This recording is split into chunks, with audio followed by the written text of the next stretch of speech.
You know, dear listeners, one of the hardest things to do about making an episode is actually making an introduction for said episode. You can trip over your words, you can do all sorts of silly things, you can bite your tongue, you can hit yourself in the face as you're flailing around. It's very hard to do these things. So I'm not even going to try at this point. Here's what I suggest you do. Listen past the intro music. You'll find out what we're going to talk about. I guarantee it will be fun, but until then it'll be a surprise. Because every time I've tried to record this, I keep tripping over my words when I'm trying to tell you what we're going to talk about, and I'm not going to try it anymore.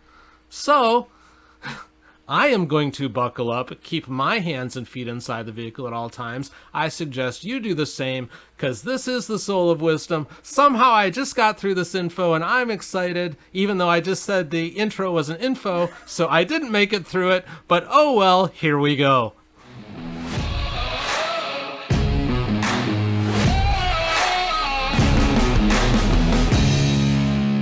Greetings and welcome. It is Thursday here at the Soule of Wisdom. I can't believe it is Thursday already. I know. Time flies. It does. Time flies so fast that I failed to have my normal alliterative introduction for the producer wife, the off-camera genius that is behind this show, the Bethy.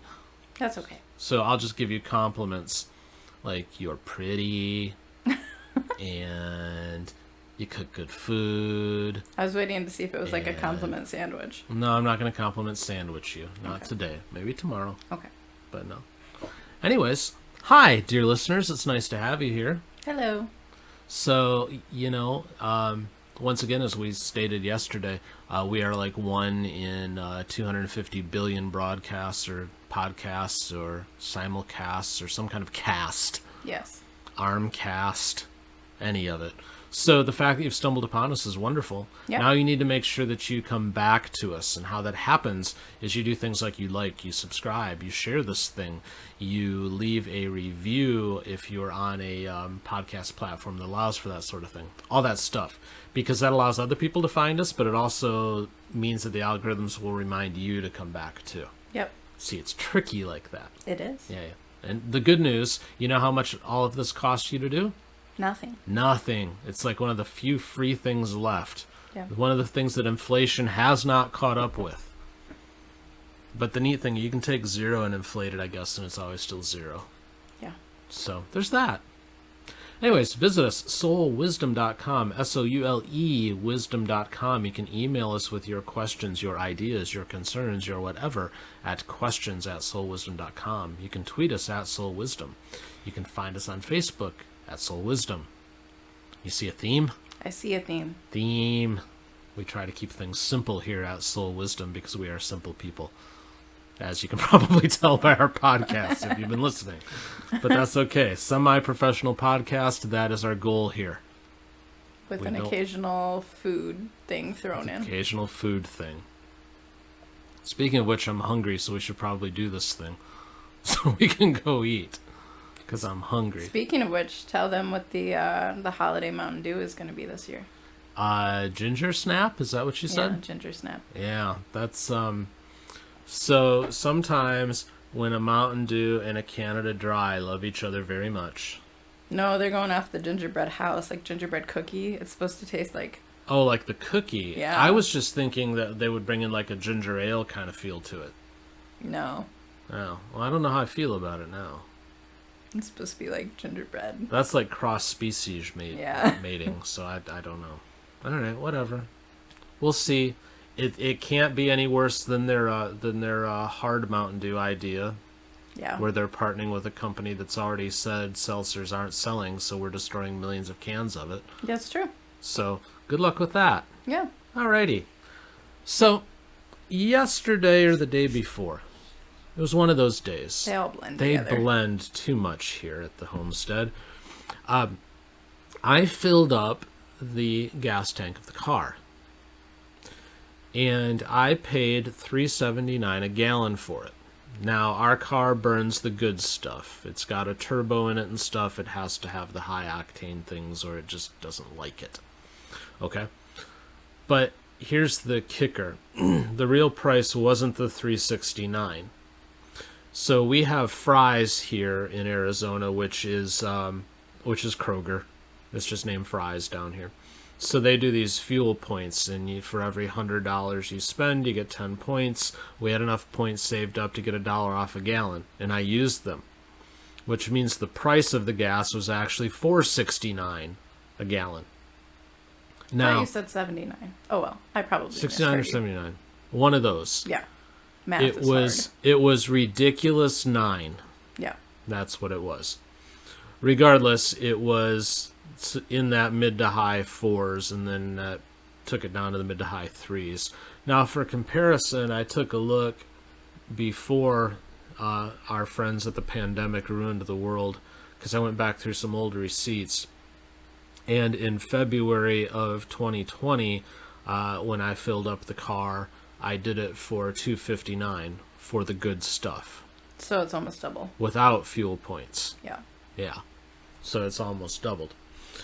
Now, there's a lot of reasons that you can cite for it, but one of the more interesting things that happened when Mr. Biden took over the presidency was that he immediately shut down pipelines. He immediately no longer allowed for exploration on U.S. territory, things like that. This is a problem because under Trump, we were pretty much energy independent. So, here's what Biden has done in response. Visually gifted, of course, as always, you can play along. This from Fox Business. Biden on OPEC Russia oil help ask. We'll hear back sooner than later.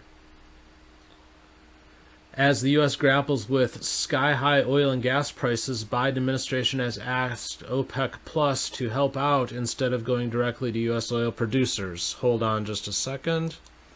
You didn't hear that, but as always happens with Fox, they launched a damned video. Yeah. It's loud when that happens, too. That's why we mute it for the rest of you, but unfortunately we can't mute it for ourselves. So it just goes... Anyways, I silenced it now. If you take a look at gas prices and you take a look at oil prices, that is a consequence thus far the refusal of Russia or the OPEC nations to pump more oil. And we'll see what happens on that score sooner than later, Biden said. In September, Jen Psaki said the administration would continue to speak to international partners, including OPEC, on the importance of competitive markets and setting prices and doing more to supply the recovery. The move has angered domestic oil industry, which helped the U.S. achieve energy independence under Trump, which I had just said. Biden has rolled out tougher policies for energy and has shut down major pipelines, as I just said. He's calling OPEC for more. You know, they're calling on Russia for more gas. What's wrong with that picture? As I said the other day, all they need to do is be making local calls. This is Harold Hamm, who is founder of Continental Resources. He said that to Neil Cavuto. Prices have surged to $83.91 per barrel. That is up 73% year to date.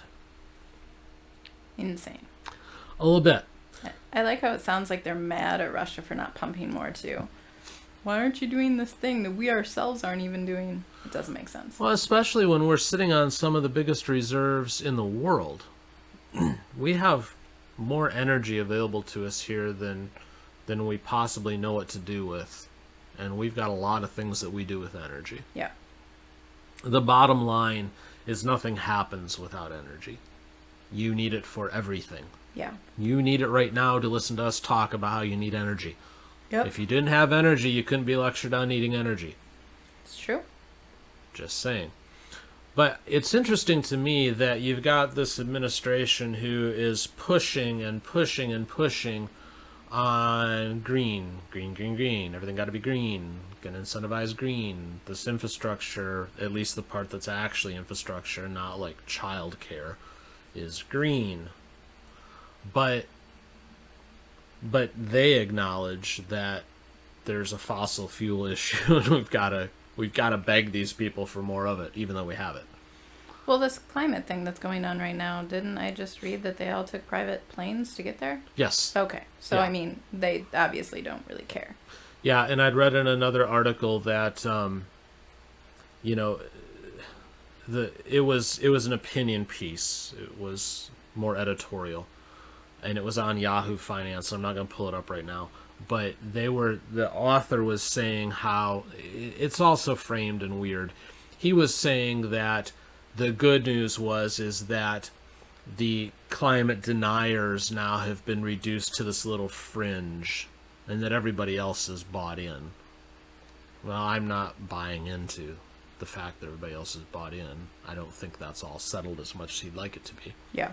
But then he said as well that, the oceans are going to rise 4 to 5 feet over the next 100 years, so the people with the oceanside properties are going to lose out. Well, then why are people like Barack Obama buying oceanfront property like crazy? Yeah. Why is Miami, which can easily be underwater, taking off like nobody's business?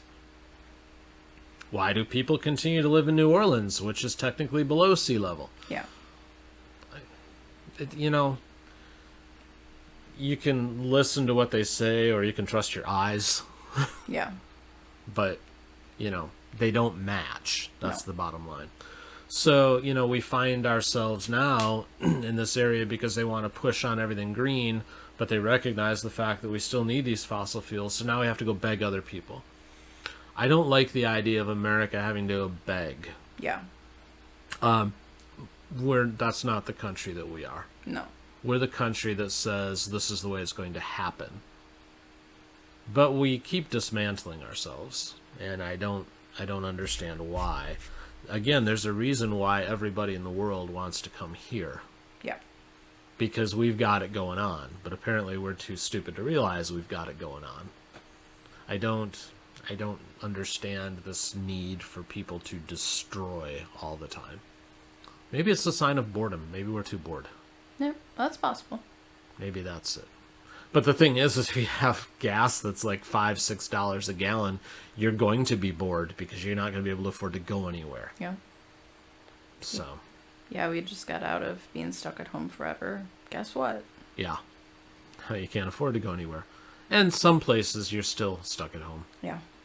Because, you've either got to go through some kind of hoop or mandate hoop or something. Yeah. To get to where you want to go. So I don't know. But I really wish we would start making our own fossil fuel, oil, gas kind of stuff again. Because we have it here. Yeah. It's not in short supply. But Nope. We're going to go beg the rest of the world for it and look like morons. And act like morons. Whatever, I guess. Yeah, it's questionable for sure. Some things I can't control, but I wish I could. But I guess for now, just conserve as much as you can because, I don't want to go drive the car. The tank is full, and I'd like it to stay full for like the next 3 months. Yeah. But I guess the only way that's going to happen is if we stay home. Yeah. So we'll stay home, I guess. Okie dokie. Just thought I'd let you know that we're begging. So put that one in your back pocket and pull that out and tell a friend how we're begging at some point or something. Yeah. And we're going to take a break, and then we're going to talk about something maybe a little more cheerful, but probably not. We'll see. Be right back. Filling out my cup, coffee talk on the screen porch. So in love, now you're the one I'm losing sleep for. And I hope the wrong one slip right through your magic fingers. And I hope we find some way to fall in love like we were. Yeah, you're the only reason I was California dreaming in the first place. Seeing you in sundress seasons got me all up in my feelings for the old days, old days. Welcome back from another fine musical interlude here at the Soule of Wisdom. Happy to have you here with us for segment 2. Again, you can find us online at soulwisdom.com. You can tweet us at soulwisdom, email us questions at soulwisdom.com, stuff like that. So, Buffers. Yes. In case you didn't notice, over the last year, home prices kind of went like not so crazy. Yes. Yeah. Like here in Phoenix, in the Phoenix area, for example, we were looking at different homes and kind of watching the prices and stuff. And, we were seeing like homes that sold for like $400, $425, let's say, like 2 years ago, selling for like $650. Yeah. Stuff like that. Yeah. Just crazy increases. And correct me if I'm being revisionist history on this, but I believe I said something to the effect of, that's not going to work, and Yeah. that's not going to last, and sooner or later that bubble's going to pop. Yeah. Because, we've seen housing market bubbles pop before. Yeah. And so many people seem to want to rush in when things are going up. Yeah. I'm more of a buy when it's on sale kind of person myself. Yeah. But that seems to be what's happening. Well, it happened to Zillow. So let's talk about what happened to Zillow, shall we? In case you're not aware with what Zillow is, dear listener, there are a lovely site where you can go and find houses. They'll tell you how much the house is worth, if it's on the market, how much it's selling for. Realtors can link into there so you can set appointments to see places. You can see Stuff like pictures. If it's not available, you'll see the Google picture of the house. Yeah, but it'll also, or whatever listing pictures were up last. Yeah. But it will also, show you what it sold for last time. Things like that, right? Yep. Well, Zillow decided it would be a good idea to get into the home flipping business and try to reach an even larger market that way. Well, that didn't work. They announced on Tuesday that they are closing their home flipping division and laying off 25% of their staff in the process. This from the Seattle Times, and I believe Seattle is where they're based, and I'm pretty sure Seattle probably can't afford losing more workers. Weren't they buying houses sight unseen, though? Isn't that part of the problem? Yeah, no, they would, as I understand the system, you would, send them information on the home, and then they'd make an offer, and, You could accept or decline, yeah. That's what I thought. So they weren't actually sending inspectors to see anything. That's not my impression. But I never used the system, so I can't speak on it. Nor could we use the system now because they're shutting it down. Yeah. Anyways, from the Seattle Times, a nice reporter named Heidi Groover. She says, facing the prospect of selling hundreds of homes at a loss, Seattle-based Zillow plans to close down its house flipping division and lay off a quarter of its staff. We've determined the unpredictability of forecasting home prices far exceeds what we anticipated, and continuing to scale Zillow offers would result in too much earnings and balance sheet volatility. Now, what does that say when a company that is in the business of homes and monitoring their prices and their listings and all of that are saying that there's an unpredictability in forecasting that they can't deal with? Yeah. That's telling. Yeah. Interesting. Zillow offers as the company's iBuying option, a practice similar to house flipping, which Zillow buys and resells the homes. Zillow will wind it down, take away a quarter of its staff. As of August, Zillow employed 6,400 people, roughly 2,300 of them in Washington. So 64, 32, 1,600 people. Yeah. Bye-bye. Yep. Interesting. The company's division hit a stumbling block in recent weeks as the company paused buying new homes. I read this a couple weeks ago that they were pausing it. I did too. Citing labor and supply constrained economy inside a competitive real estate market. That's a lot of doublespeak. Zillow does not buy and sell homes in Seattle. Again, this is from Seattle Times. Tucson, Mesa, and Phoenix saw the steepest markdowns. So the article explains that an analyst reviewed 650 of the homes that Zillow has listed, and Zillow has over 3,000 listed. Mm-hmm. So about, 20% of them? And they found that 2/3 of the ones they reviewed were listed less than what Zillow paid for them. Yeah. And again, the ones with the steepest markdowns are right here near where we live. So that's interesting. That's because the giant influx stopped. Yeah, no, we had a great exodus for a while from California, and that thankfully seems to be slowing down slightly. I think there's a lot of them are skipping over us and going to Texas now. There was another thing in another article that I'm trying to locate here because it went even deeper into this. This is it. So this talks about the 650 homes again that they analyzed. This is on a Market Watch article along the same topic. And it said that for homes that are listed for less than what Zillow paid for them, San Diego, 94% of the homes that Zillow owns are listed below what they paid. In Phoenix, 93%, and in Mesa, Phoenix next door neighbor, 92%. A total of 71 homes just in Phoenix, just the city of Phoenix, 71 homes are listed by Zillow below what Zillow paid for them. And one of the things that Zillow cited was that they can't get materials to renovate them because there's too much supply shortage. I will say personally, and I don't have like actual stats to back this up, but I've looked at Zillow before, and I've often thought that the prices that they list of what they believe the home is worth is inflated. So it makes me wonder if they were paying closer to their own inflated prices. And hoping they could renovate on a flip and make it that way. Yeah, that could work for like a company perhaps where that's like what they specialize in. But this really wasn't what Zillow did. They're not home flippers. But I mean, if you take like a sketchy neighborhood that you're aware of, maybe somewhere near where you grew up, and just pull up Zillow and look at some of the prices on the homes, and you'll go, no way would I pay that much for that house. There's a lot of that out there. No, this seemed like a sloppy business plan. They weren't exactly out there looking for wedge deals. They were just taking whatever they could get. Yeah. And, now they're sitting on all this inventory that they got to write down. I forget, it was in another article, and I'm not going to go back to Mr. Browser for this, but it was something ridiculous, like $300 million that they wrote down this quarter.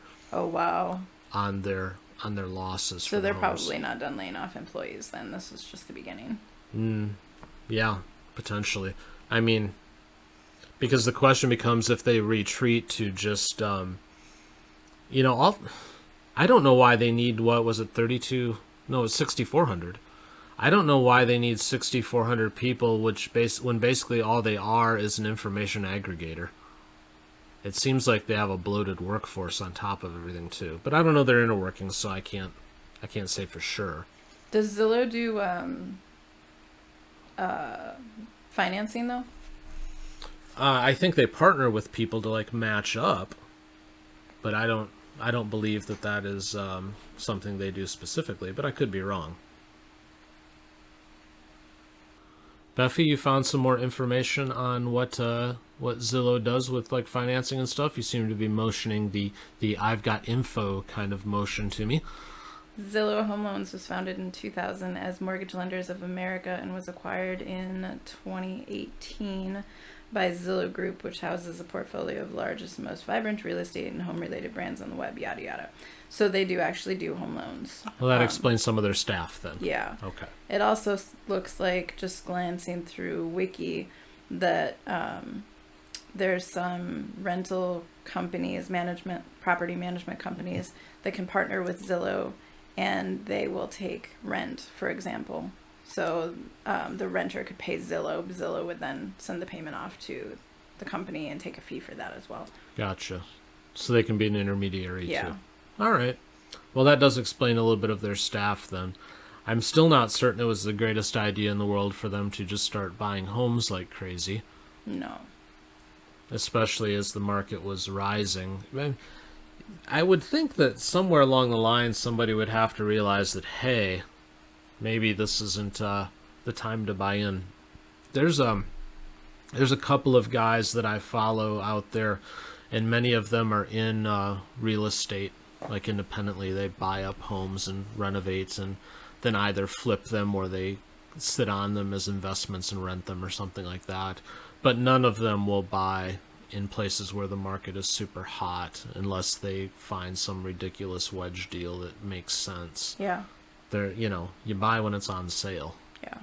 But writing off a couple $100 million is cool too, I guess. Yeah. But I don't know. It's interesting though, because it does, I think, kind of confirm what I was saying, that this sudden steep rise in pricing is not a sustainable thing. Yeah, no. And I gotta believe it's gonna fall back to earth, but maybe it'll be fully back to earth by the time we decide that it's time to home upgrade again. Yeah, never. Hopefully. That would be cool. So if we can time it, yeah, fingers crossed. So we just thought we'd bring you that info because we, again, found it interesting. Again, businesses doing things that, at least in retrospect, didn't necessarily make sense. I think that's the case with Zillow here. I don't know that it made sense for them to go out and do that. But, unfortunately, now people are going to pay with their jobs. Yep. Oh, well, I guess, as they say.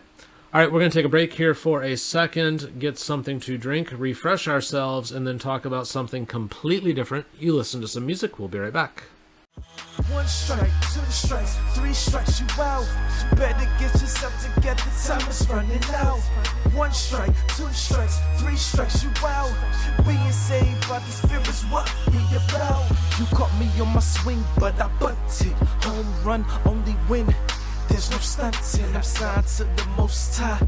No rubble, still skin. I was born to sin, death is the Welcome back, segment 3 of the Thursday edition of the Soule of Wisdom. You have made it this far. We thank you for it. Thank yourself as well and pat yourself on the back. Yeah. Yay. Yay.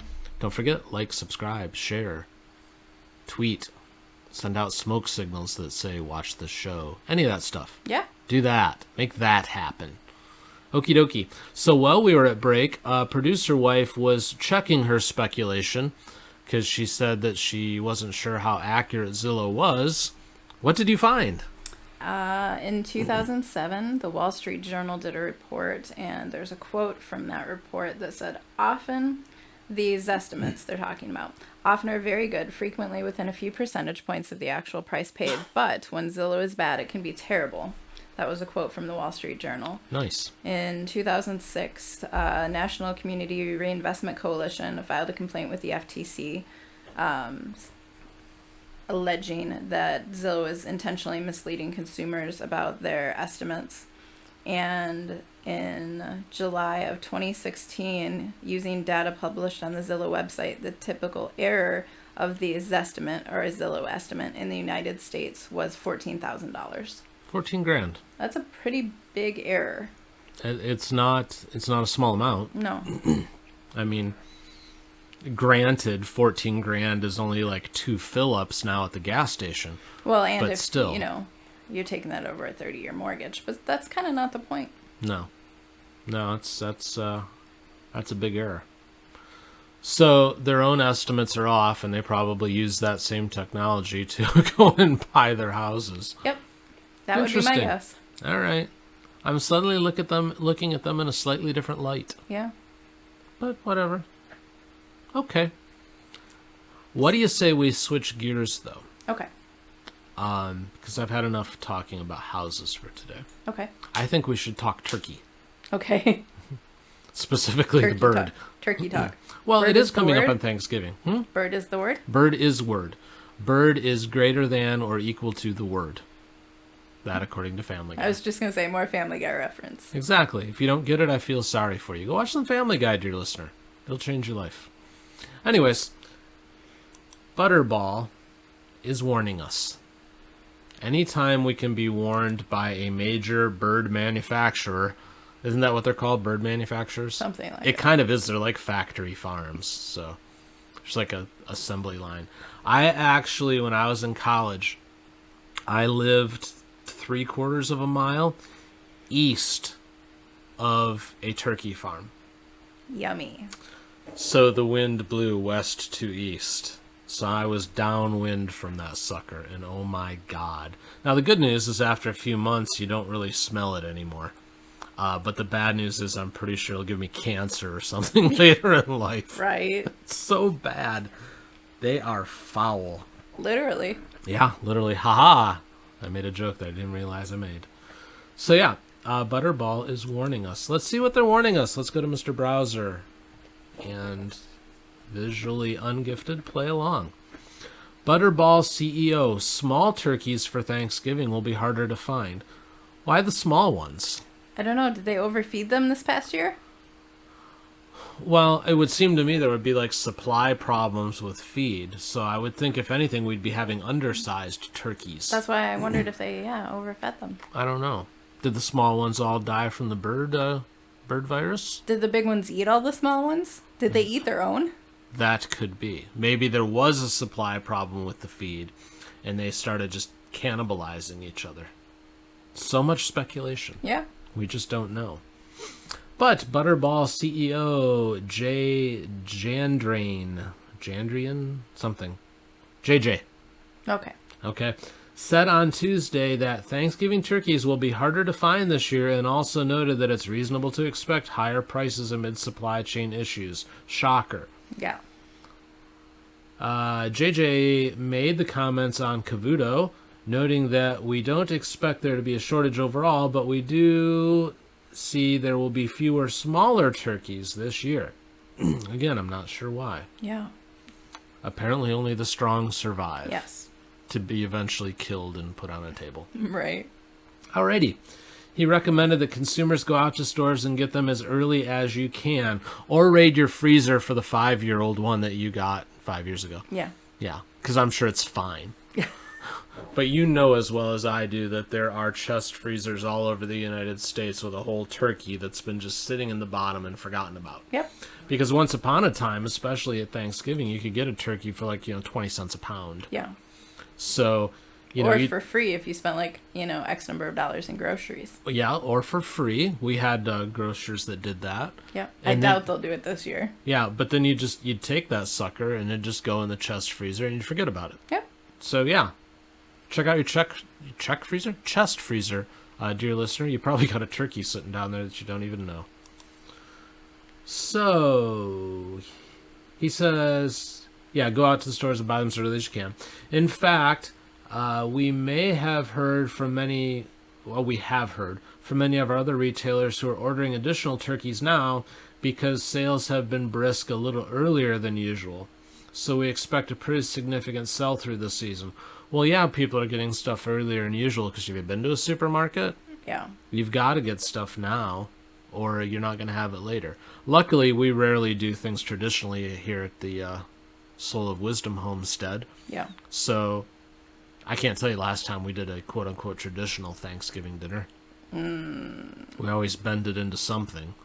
It's been over 10 years. At least.